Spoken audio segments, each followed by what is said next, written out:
Hello and welcome to Quick Talkie, where we explore real-world issues in simple English. Today's episode is not just news. It's about pain, politics, fear, and the constant shadow of war. Today, we talk about the Israel-Iran conflict, a topic that has shaken the Middle East for decades and continues to threaten peace around the world. Take a deep breath. Let's walk through this complex story together. Part 1: The Turning Point. There was a time, not very long ago, when Iran and Israel were not enemies. Yes, hard to imagine today, but before 1979, Iran and Israel actually had diplomatic relations. They traded goods. They exchanged visits. But then came the Iranian Revolution. Iran changed overnight. A new Islamic regime came to power, one that rejected the West, rejected America, and most of all, rejected Israel. Suddenly, Israel was no longer just another country to Iran. It became the symbol of everything they stood against. Since that moment, things have never been the same. Fire Part 2: A conflict of beliefs and power. This isn't just a political conflict, it's deeper than that. It's emotional,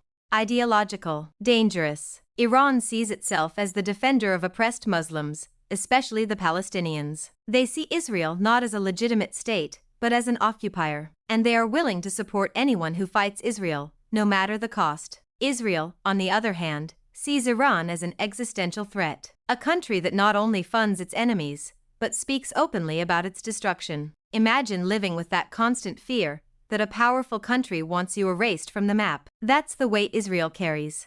And now, imagine watching your people suffer for generations under occupation, as Palestinians do. That's the emotion Iran claims to carry. This is not just about land or borders. It's about identity. It's about survival. Bomb Part 3: Shadows of War, the Proxy Battles. The war between Israel and Iran is not always fought directly. It hides in shadows. It lives in whispers. It moves through proxy wars. Iran funds and supports powerful militant groups like Hezbollah in Lebanon and Hamas in Gaza. These groups have launched deadly attacks on Israeli cities, targeting civilians, creating fear and destruction. In response, Israel carries out airstrikes in Syria, in Lebanon, in places where Iran's influence is growing.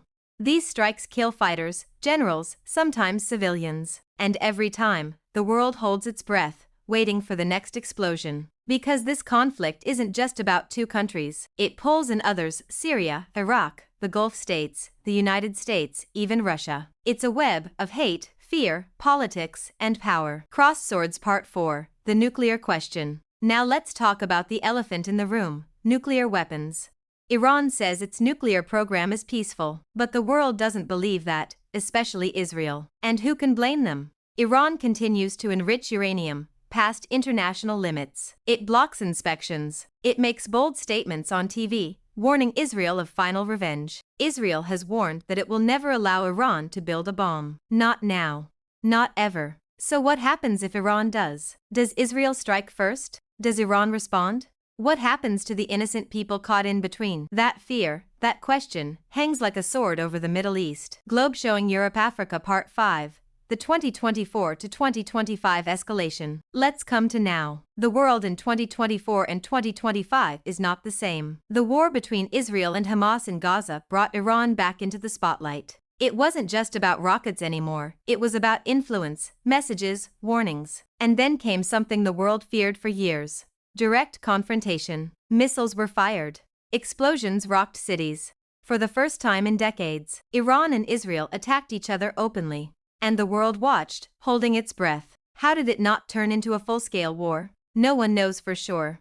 Maybe fear. Maybe pressure from allies. Maybe pure luck. But what we do know is this: the damage is done. The trust is broken. And the possibility of a bigger war is more real than ever. Dove Part 6: Is there a way forward? So, is peace possible? It's easy to say no. Easy to point at history, bloodshed, hatred. But deep down, even in war-torn hearts, there's a longing for peace. What would it take? Maybe Iran stops arming violent groups.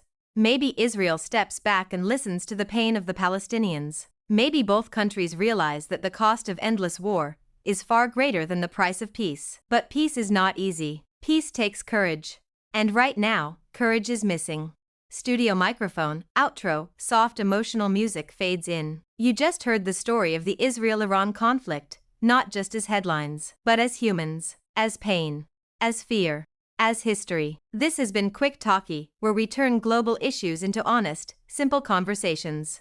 If you found this helpful, please follow and share. Every listen, every share helps bring awareness, and maybe, one day, a little more peace. Until next time, take care of your heart, and never stop learning.